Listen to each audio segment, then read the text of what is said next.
इतिहास हमें कई बातें बताता है, पर एक खास चीज जो सिखाता है वो ये है कि वो कौन सी गलतियां हैं जो हमें दोहरानी नहीं है, नहीं तो इतिहास दोहरा सकता है। नमस्कार, स्वागत है आप सभी का। आपके साथ मैं हूं स्वप्निल। क्या सिलेबस बदलने से इतिहास बदल जाएगा? क्या अब तक गलत इतिहास पढ़ाया जा रहा था?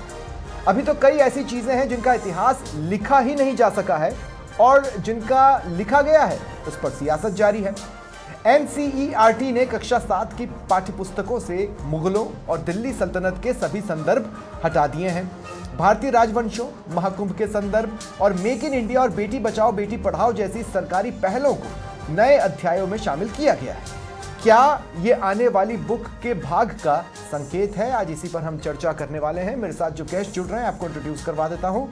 बीजेपी प्रवक्ता निमिषा गौड़ मेरे साथ है, कांग्रेस प्रवक्ता नितिन सारस्वत मेरे साथ है, और रिटायर्ड आईएएस अजीत कुमार सिंह जी विषय विशेषज्ञ हैं। आप सभी का स्वागत है समाचार प्लस पर।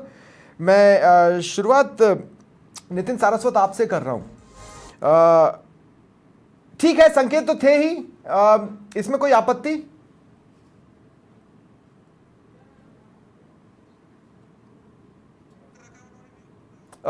नितिन भाई आपने म्यूट कर रखा है, म्यूट हटा लें एक बार। सबसे पहले हाँ स्वप्निल जी, सबसे पहले मैं ये कहना चाहता हूँ कि आपका जो मन हो आप हटाइए, लगाइए। आप सरकार में आपको हटाते हटाते ये 17 साल लग गए। पहले 6 साल आपकी सरकार रही, अब 11 साल हो चुके हैं। 17 साल बाद में आप किसी निर्णय पे पहुंचे हैं, आपने हटाया, चाहे नहीं हटाया वो आपकी मर्जी है। आप चाह रहे हैं हटाइए, बिल्कुल हटा दीजिए। लेकिन मेरा जो मानना है, एज ए मैं हिस्ट्री का स्टूडेंट भी रहा हूँ, कि इतिहास किसी भी देश की एक सामूहिक विरासत होती है। चाहे वो अच्छा हो या बुरा हो कालखंड, वो एक पूरा कालखंड मिलके एक चीज को गढ़ता है। वो हमें हो सकता है कई बार कई चीजें गलत होती हैं उस कालखंड में, कई चीजें सही होती हैं, उन गलत चीजों से भी सीखने का मौका मिलता है। और मुझे लगता है कि एक पर्टिकुलर जो कालखंड है उसके अंदर अगर आप एक चीज को हटा देते हैं तो दूसरे चीज को कैसे एक्सप्लेन करेंगे उसके साथ में? आप शिवाजी को कैसे बताएंगे?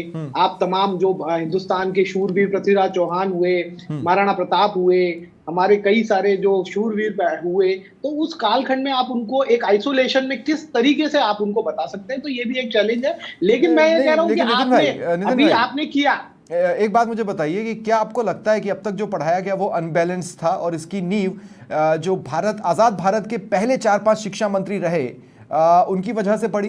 क्योंकि देखने में एक डिसबैलेंस लगता है कि शायद हम मुगल एम्पायर्स पर या दिल्ली सल्तनत पर ज्यादा फोकस्ड थे, बाकी चीजों पर कम फोकस्ड थे। जैसे किसी मुगल शासक का नाम 90 बार 97 बार आना, लेकिन किसी हिंदू राजा का नाम 8 या 9 बार ही आना। देखिए, मैं जो लोग ये इस तरीके की बातें करते हैं, मैं ये कह रहा हूं कि आप हम सब लोग उसी जमाने में पड़े हुए हैं। हो सकता है कि कुछ चीजें ऊपर नीचे हों। आप 17 साल पहले उसको बैलेंस कर लेते अगर आपको कहीं लग रहा होता है। किसी ने रोका नहीं था, आपका यूनानिमस डिसीजन था। आप जब चाहते जब उसको कर लेते, कुछ चैप्टर और ऐड कर देते। आए दिन हमारे यहाँ पे सिलेबसों का चेंज होता है, हमारे छोटे छोटे बच्चे जाते हैं, हम देखते हैं किस तरीके के सिलेबसों का चेंज होता है। क्योंकि आपकी मंशा पढ़ाई से रिलेटेड नहीं है, आपको इसको केवल पॉलिटिसाइज करना है, इसलिए आपने 17 साल लिए। मेरी बात सुनिए, बट आप मेरे को ये बताइए, आपने आज मुगल से आपको दिक्कत है, लेकिन मैं मेरी बात नहीं करता, मैं नरपत सिंह राजवी जी की बात करता। नरपत सिंह राजवी जी ने कहा कि जिन्होंने मुगलों के आगे घुटने टेक दिए, आज उनके आगे भाजपा नतमस्तक है। तो आप उन नरपत सिंह राजवी जी को कैसे समझा देंगे कि आप जो हल्दी घाटी का युद्ध हुआ था उसमें मुगलों की तरफ से कौन लड़ा था? शिवाजी को पुरंदर की संधि करने के लिए मुगलों के साथ किसने मजबूर किया था? आप उन लोगों को तो, आप उन चीजों को तो हटा दे रहे हैं, लेकिन उनके साथ जो जुड़े हुए लोग हैं उनको बड़े बड़े पद दे रहे हैं। क्या आपने उनसे कभी माफी मांगने के लिए भी कहा? तो देखिए, आप कुछ बदलने से चीजें थोड़ी बदल जाती है। इतिहास कभी बदलता नहीं है ना।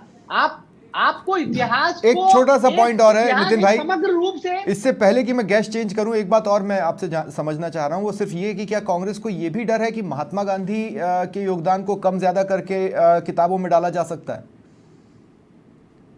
देखिए, महात्मा गांधी का मैं ये कह रहा हूं कि महात्मा गांधी को तो पहले जो बीजेपी है उन्होंने पहले कभी एक्सेप्ट करने की कोशिश नहीं की, किस तरीके से उनको डिफेम किया गया। लेकिन महात्मा गांधी बहुत बड़ी शख्सियत है, उन्होंने ऐसे टाइम में इस तरीके से हिंदुस्तान का नेतृत्व किया, हमें आजादी, आज कितने सारे वीरों को किस तरीके से इन्होंने लोगों की इमेज खराब करने की कोशिश की, जो हमारे जो बड़े बड़े नायक है, लेकिन क्या उनसे उनकी इमेज खराब हुई? वो उनका जो योगदान देश में इतना बड़ा है, उन्होंने जो ठीक है नितिन भाई कर दिया, ठीक है, सब चीजें कर दिया, आप उनको कैसे, ठीक है नितिन भाई, अब मैं अब निमिषा गौड़ जी के पास जाना चाहता हूं।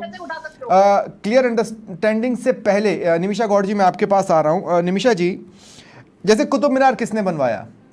अब बुक के हिसाब से तो किसी ने नहीं, आबरा का डाबरा हुआ, रातों रात बन गया। मतलब मैं समझना चाह रहा हूं कि बेसिकली हम एक ब्रीफ पीरियड या मैक्सिमम पीरियड या आप उसको जो भी नाम दे दें को हम टोटली डिलीट कर दें, ये तर्क मुझे समझ में नहीं आया। इसको प्लीज थोड़ा सा एक्सप्लेन कीजिए।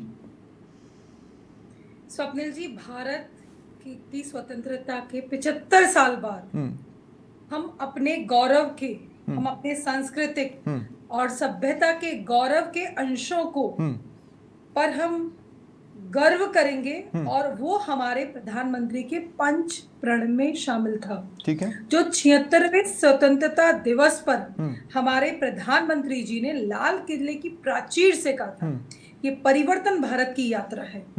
हम उन्हें याद करेंगे जिन पर हमें गर्व होता है, और इतिहास की गुलामी की, जो भी गुलामी के जितने भी हमारे चाहे वो नियम कानून हो, उन सबको परिवर्तित करेंगे।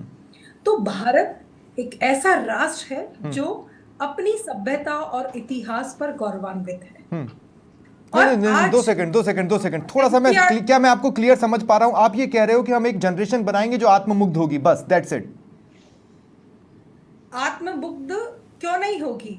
यदि विदेशी आक्रांताओं का जो टेन्योर पीरियड था, जहां पर वो आए, अपना बिजनेस लेकर के आए, उन्होंने बलात् धर्म परिवर्तित किया, यहाँ पर बिजनेस किया, और यहाँ पर अपनी अलग अलग जो ऐतिहासिक स्मारिकाएं बनाई, और उस आधार पर हमारे भारतवासियों को कितने कष्ट झेलने पड़े। तो भी अकबर महान, औरंगजेब महान, ये गुलामी नहीं तो क्या है? 2 सेकंड निमिषा जी, अगर हम ये बच्चों को पढ़ाएंगे और हम ये बताएंगे कि वो इसलिए गलत थे, तो बच्चों को तो कुछ सीखने को ही मिलेगा ना। देखिए, सीखने को क्यों नहीं मिलेगा? वो महान कहां से हो गए? जो विदेशी आक्रांता थे, जिन्होंने भारत पे आक्रमण किया, वो महान कभी नहीं हो सकते। ये भारत है, अब नहीं है बुक भारत में गौरवान्वित करने वाले पल, भारत की उपलब्धियां, ये जानकर उत्सुक होगा। हमने तो स्वप्निल जी ये भी पढ़ा है, भारत एक गरीब देश है, भारत एक विकासशील देश है। आज का यदि बच्चा, हमारा विद्यार्थी पढ़ता है कि भारत एक विकसित देश है, भारत ने एक अभियान चलाया, बेटी बचाओ बेटी पढ़ाओ, उससे हमारा सेक्स रेशियो इंप्रूव हुआ है, तो उसमें आपत्ति किसको है? नहीं, 2 सेकंड निमिषा जी, हम विकासशील देश हैं, हम विकासशील देश हैं, विकसित देश नहीं है। Point number 1। देखिए, मेरा छोटा सा काउंटर है। विकसित देश की, और देखिए नहीं, आपको ये जानना होगा स्वप्निल जी, हम विकसित देश की अग्रिम पंक्ति पर आ चुके हैं। हाँ, ठीक है, लेकिन हम अभी विकसित देश नहीं है। हमारी गरीबी मिट चुकी है, जो कभी स्वतंत्र, ठीक है, एक सवाल और ले लें निमिषा जी, एक सवाल और, बस एक सवाल और, सवाल सिर्फ ये है आपसे कि अभी भी उस पीरियड के स्मारक हमारे यहाँ हैं, या तो उनको हम टोटली डिमोलिश कर दें, टोटली डिमोलिश ही कर दें। हमें ताजमहल नहीं चाहिए, हमें कुतुब मीनार नहीं चाहिए, हमें लाल किला नहीं चाहिए, या फिर हम क्या करें? मतलब बच्चे तो पूछेंगे ना कि भाई कुतुब मीनार किसने बनाया, तो हम उसको क्या बताएंगे? निमिषा जी, उसे बताएंगे विदेशी आक्रांता ने बनाया था। तो उतना पोर्शन तो डाल दीजिए। नहीं, लेकिन ठीक है, मैं अजीत सिंह जी आपके पास आ रहा हूं, उसके बाद मैं आऊंगा नितिन भाई। एक गेस्ट बस बच गए, मैं उनको भी डिबेट में शामिल कर लूं। अजीत सर, मैं एक बात समझने की कोशिश कर रहा था कि इतिहास तो कुछ सिखाना चाहिए, तो उसमें तो हर पोर्शन को होना चाहिए। मैं ये डिसबैलेंस नहीं समझ पा रहा हूं, क्या ये सही है? क्या ऐसा होना चाहिए? दूसरा ये कि अब जैसे एग्जाम्पल भी मैं दे दूं, आप मुगल मत बताइए, तो फिर जो मिडाइवल इंडिया, जो हमको जब हमारी टीचर्स पढ़ाती थी, तो वो बताते थे कि भाई इस तरह के राज्य होते थे, इस तरह के राज्य धर्म होते थे, या इस तरह की प्रवृत्तियां होती थी। उसके बिना आप एक्सप्लेन कैसे कर ले जाएंगे बाकी चीजों को? स्वप्निल जी, आपको, हमारे जो को पैनलिस्ट हैं, जो दर्शक हैं, उनको सबको नमस्कार। सर, देखिए, शिक्षा का महत्व कितना ज़्यादा है ये मुझे दोहराने की जरूरत नहीं है, क्योंकि शिक्षा जो है वो व्यक्ति का बौद्धिक स्तर और बौद्धिक विकास तय करती है, और इसी के आधार पे जो है पूरा समाज किसी भी मुद्दे पे या किसी भी इशू पे जो है अपनी प्रतिक्रिया देता है या अपना रिस्पॉन्स करता है। अतः शिक्षा का महत्व जो है बहुत ज्यादा है। मैं आगे बढ़ूं इसके पहले एक चीज और कहना चाहूंगा मैं कि एक जो साइकोलॉजी जो है, मनोविज्ञान है, उसमें जो साइंस ऑफ लर्निंग है या साइंस ऑफ परसेप्शन है, उसमें एक थ्योरी है जिसको हम गेस्टाल्ट थ्योरी बोलते हैं। टू सम इट अप, इसका मतलब ये होता है कि जो होल होता है, समस्त जो होता है, वो अपने पार्ट्स, जो पार्ट्स होते हैं, हिस्से होते हैं, उनको जोड़ने के से बहुत बड़ा होता है। Whole is more than the summation of its parts. उसका एक मैं सिंपल सा उदाहरण देना चाहूंगा, जो कि हम लोगों ने, शायद आप सबने अपने स्कूल में किताबों में पढ़ी होगी। एक कहावत है, एक हाथी और 3 या 4 अंधे व्यक्तियों के बारे में, एलिफेंट एंड द ब्लाइंड है। जो पैर छूता है वो कहता है कि साहब ये तो जो है वो पेड़ है। जो पूंछ सोचता है, पूंछ पकड़ता है, वो सोचता है कि कुछ और है। जो सूंड पकड़ता है वो सोचता है कि ये तो सांप है। और जो कान पकड़ता है वो सोचता है कि ये तो पेड़ है। जो बॉडी को छू रहा है वो तो समझता है कि ये दीवार है। आज की बहस बिल्कुल उसी तरह से हो रही है। क्या किसी ने क्लास 6 की किताब देखी है? इस साल जो क्लास 6 की किताब आई है हिस्ट्री की, मतलब सोशल साइंस की, हुआ क्या है मैं बताता हूँ।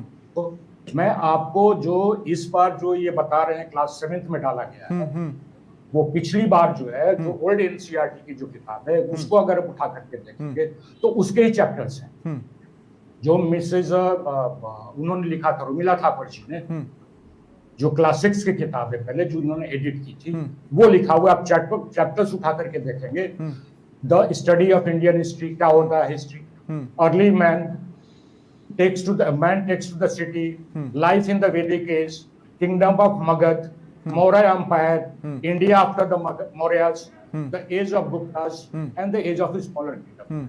तो ये जो अधिकांश चीजें अब क्या हुई है कि एक क्लास 7th में चली गई, राइट। और जो क्लास 7th में जो मिडिवल इंडिया था पहले, अपने इरफान हबीब साहब वाला था या उपाध्याय जी वाला, ये अपने मैं नाम भूल रहा हूँ, उसकी वो चले जाएंगे क्लास 8th में। तो जब क्लास 8 मेडिवल इंडिया जो है, जो मुगल्स वाला पीरियड जो है, वो क्लास 8th में पढ़ाई जाएगी। तो सबसे त्रुटि तो आज के बहस की ये है कि हम लोग जो है ठीक से देखा नहीं हम लोगों ने कि क्लास 5th में क्या परिवर्तन हुआ, क्लास 6th में क्या परिवर्तन हुआ, क्लास 7th और ऑनवर्ड्स में क्या हुआ। तो पहले क्या था, क्लास 6th में था एंशिएंट इंडिया, क्लास 7th में था मिडिएबल, क्लास 8th में था उसी तरह से मॉडर्न इंडिया। सर एक छोटी सी बात मुझे समझाइए। इसका मतलब आप ये कह रहे हैं कि ये सारा पोर्शन डिलीट नहीं होने वाला है, ये अगली क्लासेस का पार्ट बनेगा। लेकिन अगर इस क्लास में एनईपी का हिस्सा नहीं माना जा रहा है तो अगली क्लास में एनईपी का हिस्सा क्यों माना जाएगा? आपने क्लास 8 की किताब देखी क्या? नहीं, मैंने अभी नहीं देखी है। आपने देखी क्या? नहीं। तो फिर आप कैसे कह रहे हैं कि मुगल के बारे में नहीं लिखा गया है, लिखा जाएगा? एनीवे, मैं इससे भी ज्यादा इंपॉर्टेंट बात आपको कुछ कहना चाह रहा हूँ। देखिए, ये तो मैंने तथ्यात्मक बात कही कि हुआ क्या है कि जो रीस्ट्रक्चरिंग हुई है सिलेबस का, उसमें एंशिएंट आ गया है क्लास 7th में, पहले 6th में था। मेडिएवल जो था पहले क्लास 7th में, वो 8th में हो गया है। और मॉडर्न जो है क्लास 8th में था, वो क्लास 9th में हो गया। और उसी तरह से 10th 11th 12th में इन्हीं को रिपीट किया गया है, राइट। पहले एंशिएंट, एडवांस।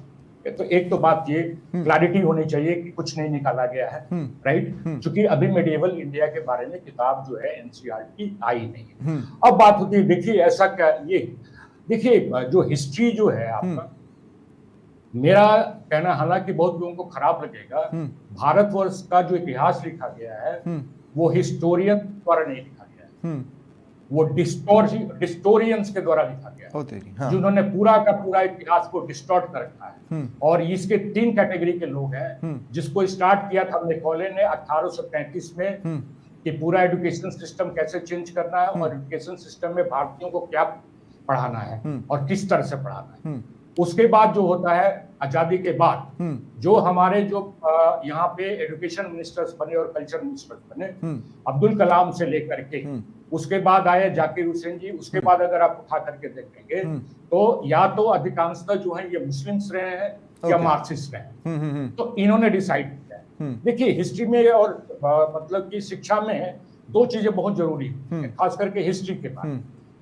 नंबर 1 क्या पढ़ाना है, मतलब क्या चीज छोड़नी है और क्या चीज ठीक है नहीं छोड़नी है, क्या पढ़ानी है, और दूसरी कैसे पढ़ानी है, राइट। अब बात आती है कि क्या पढ़ाना है, वो तो हमने बात कर ली कि अब ये डिसाइड नहीं हुआ है। देयर इज नो एविडेंस कि मिडिएवल हिस्ट्री में मुगल्स को नहीं पढ़ाना है। अब मैं कुछ उदाहरण आपको देना चाहूंगा कि इन्होंने क्या पढ़ाया है और कैसे पढ़ाया है, ताकि और भी चीजें क्लियर हो। जो आज यहाँ कह रहे हैं कि इतिहास की किताबें बदली जा रही है, मैं आपको चूंकि समय और भाव के कारण जो है 5 क्षेत्रों से एक दो उदाहरण दूंगा सर। हाँ। एक तो हिस्ट्री से दूंगा कि इन्होंने क्या किया, साइंस से दूंगा आपको, पॉलिटिकल साइंस से दूंगा, और आपको जो एक जो है सोशियोलॉजी से दूंगा। ठीक है, छोटा छोटा उदाहरण। हिस्ट्री का क्या लिखा हुआ है साहब, इन्होंने क्या लिखा है कि आर्यन इन्वेजन थ्योरी, कि हम भारतीय जो है ओरिजिनल यहाँ के नहीं है, हम जो है विदेशों के। जब जेनेटिकली आज की डेट में पूरा का पूरा प्रूव हो चुका कि ये बिल्कुल गलत है, किसी ने माफी नहीं मांगी इसकी। हमें क्या पढ़ाया गया कि कलिंग वार के बाद जो है अशोक ने बुद्ध धर्म अपना लिया था, उसके बाद अहिंसा पे चले गया। वो तो बिल्कुल गलत बात। अशोक ने 7 साल पहले जो है बुद्ध धर्म अपना लिया था। शादी मैं आपको उदाहरण जी एक मिडिएवल इंडिया से उदाहरण अयोध्या के बारे में हाई कोर्ट सुप्रीम कोर्ट के यही हिस्टोरियंस जिन्होंने मिडिएवल और एंशिएंट और मॉडर्न इंडिया लिखी थी, ये देवर पार्टी टू दैट सूट, जो कि इलाहाबाद हाई कोर्ट में और सुप्रीम कोर्ट में गया था। बिपिन चंद्रा जी, इरफान हबीब जी, श्रीमती डॉक्टर जो मैं बोल रहा था रोमिला थापर जी, क्या सबको नहीं पता था कि अयोध्या में क्या था? उसी तरह से औरंगजेब ने तोड़ा, उसके बारे में इन्होंने नहीं बताया। क्या इन्होंने इस अंग्रेज औरंगजेब के बारे में ये बताया कि इन्होंने दारा सिखों को क्यों मारा था? इन्होंने हमें क्या पढ़ाया कि दारा सिखों को इसलिए मारा क्योंकि वो राज्य की लड़ाई, ठीक है सर, राज्य शासन की लड़ाई, ठीक है। नहीं मुझे आप एक एक उदाहरण दे देने दीजिए। उसी तरह से अब आइए सोसाइटी के बारे में, इन्होंने हमें क्या पढ़ाया? कास्ट, जाति के बारे में। कास्ट क्या इंडियन सिस्टम कंसेप्ट है? जाति क्या इंडियन कंसेप्ट है? नहीं, जो कास्ट जो है वो पोर्चुगीज कंसेप्ट है, और उसको इन्होंने कास्ट को एक तरह से कोस्टा एक वर्ड होता है पोर्चुगीज में, उसको इन्होंने जब पोर्चुगीज इंडिया में आए तो यहाँ का सोशल क्लासिफिकेशन उन्हें समझ में नहीं आ रहा था, तो उन्होंने अपना जो है यहाँ पे लगा दिया कोस्टा कोस्टा बोल के, और वो कास्ट सिस्टम हो गया। जाति कोई शब्द नहीं थी मिडिएवल इंडिया के पहले, या जो ब्रिटिशर्स आए थे, जो शब्द था वो ज्ञाति था, जो होता है कि ज्ञान किस प्रोफेशन में आपका ज्ञान। साइंस का उसी तरह से आप उदाहरण ले लीजिए। क्या हमें आज तक पढ़ाया गया था कि अलजबरा हमने निकाला, स्पीड ऑफ लाइट हमने निकाली थी, ट्रिगोनोमेट्री हमने निकाली थी, वगैरह वगैरह कई चीजें, राइट।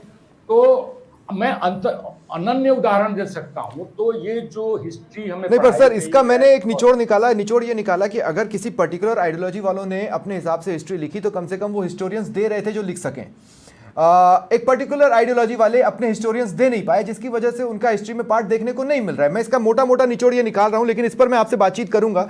नितिन सारस्वत से मैं थोड़ा सा एक सेंटेंस।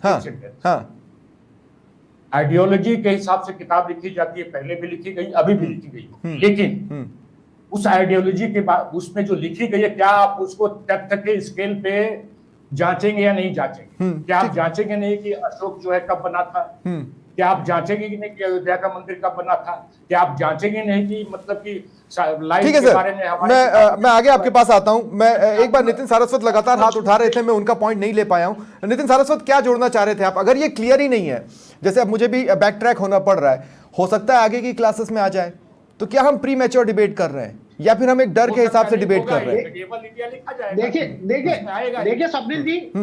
देखिए स्वप्निल जी, मैंने सबसे पहले जब डिबेट चालू हुई थी, मैंने यही कहा था कि 17 साल पहले डिसीजन हुआ है और वो भी कंफर्म नहीं है। मैंने ये भी कहा था कि उसका दूसरा पार्ट अभी आना बाकी है। क्या उसके अंदर वो चैप्टर शामिल होगा? पूरी न्यूज ही है कि अभी दूसरा पार्ट आना बाकी है। और उसके अलावा चाहे 8th के एनसीईआरटी ले लो, 11th 12th की एनसीईआरटी ले लो, आज आप 1857 की क्रांति पढ़ाओगे तो 1857 की क्रांति का नेतृत्व किसने किया था? जिसको आप फर्स्ट वर्ल्ड वॉर कहते हो, सॉरी फर्स्ट क्या नाम से इंडिपेंडेंस ऑफ वॉर कहते हो, इंडिपेंडेंस ऑफ वॉर कहते हो, तो उसको किसने वो क्या उसमें नेतृत्व किसने किया था? क्या वो आप उसमें से मुगल को अलग कर लोगे? क्या आप जब यहाँ पे वीर राणा सांगा के बारे में बताओगे, महाराणा प्रताप के बारे में बताओगे, चाहे यहाँ पे हमारे शूरवीर जितने लोग हुए, तो आप और सुनिए, आप चाहे एंशिएंट इंडिया से ले लिए, चाहे हमारे यहाँ पे इन्वेजन हुआ इंडो ग्रीक से हो गए, शायद पर्शियन, कुषाण, तमाम तरीके के हुए, मिडाइवल में हुए, फिर अंग्रेज, पुर्तगाली, डच और ये तमाम तरीके के डेनिस हुए। तो मेरा ये कहना था कि जब आप हिस्ट्री को समग्र रूप से नहीं, हो सकता है कुछ कालखंड बुरा रहा हो, कुछ कालखंड नहीं, ये आरोप नहीं है। जो हिस्ट्री के स्टूडेंट्स हैं या जो हिस्ट्री जो पढ़ते हैं, उनका ये कहना है कि दरअसल जो पहले 4-5 शिक्षा मंत्री रहे, जो मैंने आपसे पिछले सवाल में भी कहा, उन्होंने ये सब डिजाइन किया। तो ये डिजाइन, ये जिस तरह की डिजाइन बनाई गई, वो तो ऑलरेडी ऐसा लगता है कि एक माइंड फ्रेम में बनाई गई और उसी तरफ देश को धक्का देने की कोशिश की गई। मैं आपको वही बात बताना चाहता हूं कि आपको 17 साल क्या नाम से शासन में हो गए। सबसे पहले कहा करते थे कि हिंदी को प्रमोट करना चाहिए, संस्कृत हमारी भाषा है। आज यूपीएससी के स्टूडेंट किस तरीके से धरना दिए, सीसैट के खिलाफ धरना दिए। आज कितना परसेंटेज सिलेक्शन है हिंदी मीडियम के स्टूडेंट्स का, आप पहले वो भी तो सोच लिए। आप इतनी बड़ी आज जो एके जैन साहब है, उसी इतिहास को पढ़ के आईएएस हुए। नहीं, विषय पे नहीं, आपको जब करना है तो समग्र रूप से करना है। कितने लोग, तो सर पहला स्टार्ट तो हमेशा, सुनिए नितिन भाई, स्टार्ट तो हमेशा एक जर्क लाएगा ही ना नितिन भाई, कोई भी स्टार्ट एक जर्क तो लाएगा ही। मैं ये कह रहा हूं, कौन लोग सवाल उठाते हैं जिन्होंने तिरंगे को कितनी साल नहीं अपनाया था, जिन्होंने भारत यात्रा में देश को आजाद होने नहीं देना चाहते थे, जो गांधी जी को नहीं, पर आपने उसको भी तो हिस्ट्री का पार्ट नहीं रखा। कह रहा हूं उन लोगों ने, ये तो हम राजनीतिक बहसों में ही सुनते हैं। नितिन भाई 2 सेकंड, आरएसएस ने फ्रीडम फाइट में पार्ट नहीं लिया, ये हम किसी हिस्ट्री बुक में नहीं पढ़ रहे हैं, हम किसी हिस्ट्री बुक में नहीं पढ़ रहे। उन्होंने अब हिस्टोरिकली मूवमेंट को कुचलने की कोशिश तो लिखिए ना, का साथ दिया, उनकी मुखबरी की, जिन लोगों ने फ्रीडम मूवमेंट, तो ये लिखा जाए। मैं तो कह रहा हूं इसको लिखा जाए। वो मैं ये कह रहा हूं, मैं ये कह रहा हूं कि वो लोग, और कितना उन लोगों ने, जिन लोग बात कर रहे हैं यहाँ पे कमी थी, उन लोगों ने कितना किया। मैंने लेकिन जितनी क्लैरिटी के साथ अजीत जी ने अपना पूरा वक्तव्य रखा, उसने दरअसल मेरे दिमाग में एक सवाल लाया। ये भी एक खतरनाक एंगल है। नितिन भाई 2 सेकंड, जितनी क्लैरिटी, शॉर्ट में बोल दीजिए, चलिए शॉर्ट में बोल दीजिए। मैं ये कह रहा हूं कि जैन साहब ने ये नहीं बताया कि जिन्होंने मिर्जा राजा जयसिंह का साथ दिया, सवाई जयसिंह ने जिनका साथ दिया, मिर्जा राजा जयसिंह ने जिसका साथ दिया, पूरी जयपुर रियासत ने जिसका साथ दिया, उन लोगों का क्या करेंगे? ठीक है ठीक है नितिन भाई, ठीक है। अब निमिषा जी मैं आपके पास आ रहा हूं, लेकिन उससे पहले एक छोटी सी पॉइंट ये रखना चाहता हूं कि जिस क्लैरिटी के साथ अजीत कुमार सिंह जी ने पूरे सिनेरियो को समझाया है, उसके एकदम अपोजिट एंड पर आपका पहला रिएक्शन था मेरे साथ। आप ये मान चुके थे कि मुगल्स डिलीट हो गए। ये एक चिंताजनक पहलू है, पॉइंट नंबर 1 जो मेरा ऑब्जर्वेशन है। पॉइंट नंबर टू, मैं जस्ट अ मिनट, मैं एक छोटी सी बात कह रहा हूं, एक छोटी सी बात और जोड़ रहा हूं निमिषा जी, कि हम अपनी सभ्यता संस्कृति को स्मरण करें, उसको याद करें, वो हमारे पंचप्रण का हिस्सा है। तो यदि हमारे भारत का गौरव हमारे एनसीईआरटी का हिस्सा बनता है, मैंने तो चर्चा ही नहीं करी सल्तनत है या नहीं है, मेरी चर्चा का आधार ही यही था कि हमारी सभ्यता संस्कृति को सम्मान मिले।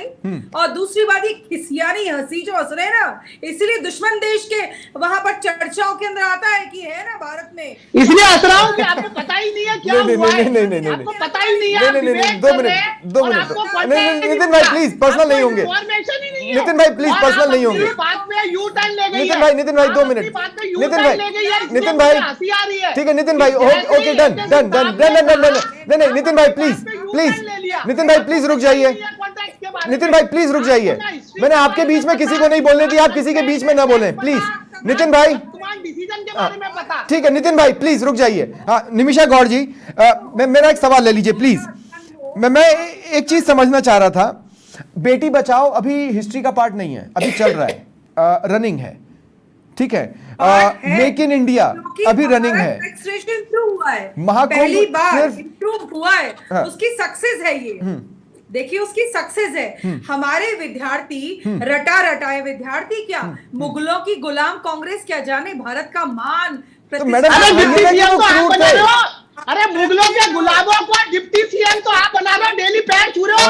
नहीं, उनको डिप्टी ठीक है, सीएम ठीक है, आप ठीक है, बना रहे हो, ठीक है, ठीक है। उनके गुलाबों के पैर छू ठीक रहे है, हो। नितिन भाई प्लीज, अरे पैर नितिन भाई छूने क्या का कर रहे हैं यार काम आप? कर रहे हो। नितिन भाई, डेली वहाँ पे अटेंडेंस देने का काम नितिन कर भाई रहे ये हो। क्या कर रहे हैं आप? देश के साथ गद्दारी करने मैं का इस तरह से काम नहीं कर कर, रहे हो। नितिन भाई आप प्लीज, जैसे लोग नितिन भाई, गुलामों के आगे नितिन भाई प्लीज, देखने का देखिए मैं काम आपको कर या रहे तो हो। म्यूट कर दूं, अच्छा नहीं लगेगा। नितिन भाई प्लीज सारे रोड ऐसा मत बनाए हुए कीजिए। हैं। निमिषा गौड़ जी, देखिए, मुगलों का शासन काल की वाहवाही कांग्रेस की मैं ये कह रहा हूं कि मुगल शासक क्रूर थे, ये पढ़ाई है, किसी न किसी क्लास में पढ़ाई है, दिक्कत कहां है? कि भारत गरीब देश नहीं है, भारत एक महान देश है। नहीं, पर भारत लेकिन निमिषा जी, विकसित की मैं ये कह रहा हूं, पंक्ति में आप लोग डंके की चोट पे करने वाले लोग बिना सुर्खियों के कैसे कर रहे हैं? तथ्यात्मक तत्वों के आधार पे अवलोकन हो रहा है। नहीं, मैंने शुरुआत की निमिषा जी, डिबेट में यही आप लोग कहा डंके की चोट कि पर यदि चीजें करते हैं, मैं कह रहा हूं परिवर्तन डंके होता की चोट पर हटाइए ना, अगर हटाना है तो। संस्कृति का सम्मान होता है तो ये हमारे यशस्वी प्रधानमंत्री जी नहीं, निमिषा जी, सवाल ये नहीं, सवाल ये है कि आप लोग डंके की चोट पर काम करने वाले लोग हैं, अगर हटाना है तो डंके की चोट पर हटाइए ना। ये सुर्खी मतलब छोटी छोटी सुर्खियों में क्यों? एक बार डिसीजन जो भी है आप ये संसद के थ्रू भी कर सकते हैं। आज से ये देश में नहीं पढ़ाया जाएगा, मतलब कुछ भी हो सकता है, एक क्लैरिटी दे दीजिए।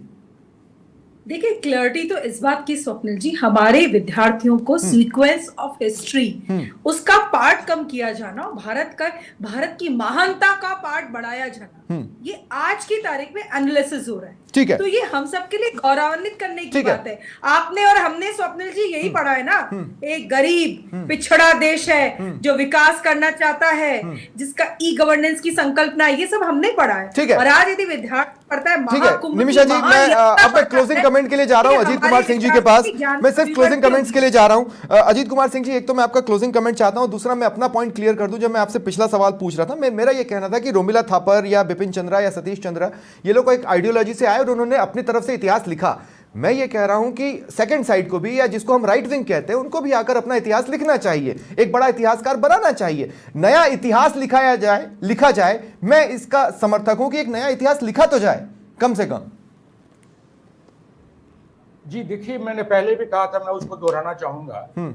इतिहास किस आइडियोलॉजी से लिखा जा रहा है वो तो एक बात है, दूसरी बात ये होती है कि जो उसमें तथ्य दिए जा रहे हैं, क्या उन तथ्यों पे प्रश्न नहीं उठाना चाहिए, क्या उनकी जांच नहीं होनी चाहिए? तो जिनको लग रहा है कि जो नई किताब लिखी जा रही है उनके पास फ्रीडम है आज की डेट में, आरटीआई के तहत वो एनसीईआरटी से मांग सकते हैं कि जो आपने ये बात लिखी है उसका क्या आधार है। ठीक है, राइट। तो पहले क्या हुआ है कि जो लिखी गई है बातें, मैं आपको कई आरटीआई के जो जवाब मिले हैं एनसीईआरटी की ओर से, उसमें साफ लिखा हुआ है कि इसका उनके पास कोई आधार नहीं है। उदाहरण के लिए किसी ने कुतुब मीनार के बारे में पूछा कि किसने बनाया था, किस पे, इसके बारे में आपके पास क्या आधार है? उन्होंने कोई आधार नहीं दिया है। तो एक तो ये बात हो गई। दूसरी बात, एक कंफ्यूजन जो आपने पूछा था अभी निमिषा जी से, ये महाकुंभ के बारे में और बेटी बचाओ के बारे में, देखिए अगेन यहाँ एक कंफ्यूजन है। मैं सॉरी, आप लग रहा होगा कि मैं आप लोगों को क्रिटिक कर रहा हूँ, या मतलब कि नहीं सर, गेस्ट इसीलिए है कि वो हमें करेक्ट करें, कोई दिक्कत नहीं। हाँ जी, अब कंटेक्स्ट में मैं रखना चाहूंगा। देखिए, ये जो किताब जिसकी बात हो रही है, क्लास 7वीं की जो किताब है, ये हिस्ट्री की किताब नहीं है। अगर आप इसे देखेंगे तो सोशल साइंस की है। हाँ, ये इतिहास की किताब नहीं है। एक तो ये क्लैरिटी होनी चाहिए। जब हम सोशल साइंस की बात करते हैं तो उसमें क्या आता है साहब? आपका सिविलाइजेशन आएगा, आपका कल्चर आएगा, आपकी हिस्ट्री आएगी उसमें, आपकी सोसाइटी आएगी उसमें, आपकी इकोनॉमिक्स आएगा उसमें, आपकी ज्योग्राफी आएगी। तो अगर आप क्लास 7 अगर आपके सामने किताब रखी हुई हो तो आप उसको उठा करके देखिएगा, तो ये स्टार्ट होती है ज्योग्राफी के चैप्टर से कि भारत की ज्योग्राफी क्या है, राइट। और इकोनॉमिक्स के भी चैप्टर हैं, ठीक है, कि रूरल इकोनॉमी क्या होती है, पंचायती राज क्या होता है, वगैरह वगैरह। और कल्चर की जब बात होती है, सिविलाइजेशन और कल्चर की बात है, तो इसमें वो दिया हुआ है कि कैसे जो रिलीजियस सिटीज का डेवलपमेंट कैसे होता है। अगर आप देखेंगे इतिहास में तो जो सिटीज का अर्बनाइजेशन जब होता है तो सिटीज के मेन जो 3 जो कारण है डेवलपमेंट के, एक तो ट्रेड एंड कॉमर्स होता है, ठीक है, उसके कारण से अर्बनाइजेशन और सिटीज बनती है। दूसरा होता है एडमिनिस्ट्रेटिव कारण, जैसे कि दिल्ली जो है पहले कुछ नहीं थी, धीरे धीरे जो है जब अंग्रेज आए तो एडमिनिस्ट्रेटिव एक तरह से सिटी बन गई। बॉम्बे आपकी कमर्शियल सिटी है। और तीसरा होता है आपका कि जो रिलीजन जो होता है उसके आधार पे जो सिटीज बनी है पूरे वर्ल्ड में, तो आप देखेंगे कि सिर्फ उसमें इंडिया के बारे में नहीं पढ़ाया जा रहा है, उसमें पूरा बताया गया है। लेकिन सर एक छोटा सा काउंटर में दूंगा आपको, एक छोटा सा काउंटर में आपको दूंगा अजीत जी, एक छोटा सा काउंटर में आपको दूंगा। मेरा काउंटर ये है कि जैसे अगर बार बार डिबेट्स में आकर कोई ये सिर्फ बोलने के लिए ये बोले कि मान लीजिए कि भैया ऐसा है कि भारत एकमात्र सिविलाइजेशन है जो प्री हिस्टोरिक है, तो क्या वो इस फैक्ट को नहीं नकार रहा कि मेसोपोटामिया भी तो है, एनाटोलिया भी तो है, जो हम लोगों ने पढ़ा है। पढ़े जाके, तो उसमें हम ये कह सकते हैं कि ये जीवन सिविलाइजेशन है। देखिए अभी जो किताब है, मैं फिलहाल क्लास 7 की बात कर रहा हूँ। हाँ ठीक है। हाँ, क्लास 7 की किताब में जो आपने महाकुंभ वगैरह की बात उठाई, जो that is part of the जो कल्चर के बारे में लिखा है, उसमें एक चैप्टर 2 चैप्टर दिए होंगे। ठीक है। पूरे विश्व भर में अनेकों सारे धर्म जो है उनके बारे में लिखा हुआ है कि इस्लाम के धर्म में कौन कौन से सेंटर्स या सिटीज डेवलप हुए, आपके क्या बुद्धिज्म कौन कौन से सेंटर्स डेवलप हुए हैं। ठीक है, जो राष्ट्रीयन में कौन कौन सा हुआ है आपका, क्रिश्चियनिटी में कौन कौन से हुए हैं, तो उसमें सिर्फ हिंदू धर्म के बारे में नहीं। ठीक है सर, ठीक है, बहुत बहुत शुक्रिया आप सभी का मेरे साथ जुड़ने के लिए। मेरे पास समय खत्म हो चुका है, मैं ऑलरेडी एक्सटेंडेड हूँ। आई एम वेरी सॉरी, मैं किसी को बहुत समय नहीं दे पाऊंगा, मुझे अगला बुलेटिन चालू करना है। फिलहाल जुड़ने के लिए थैंक यू, शुक्रिया।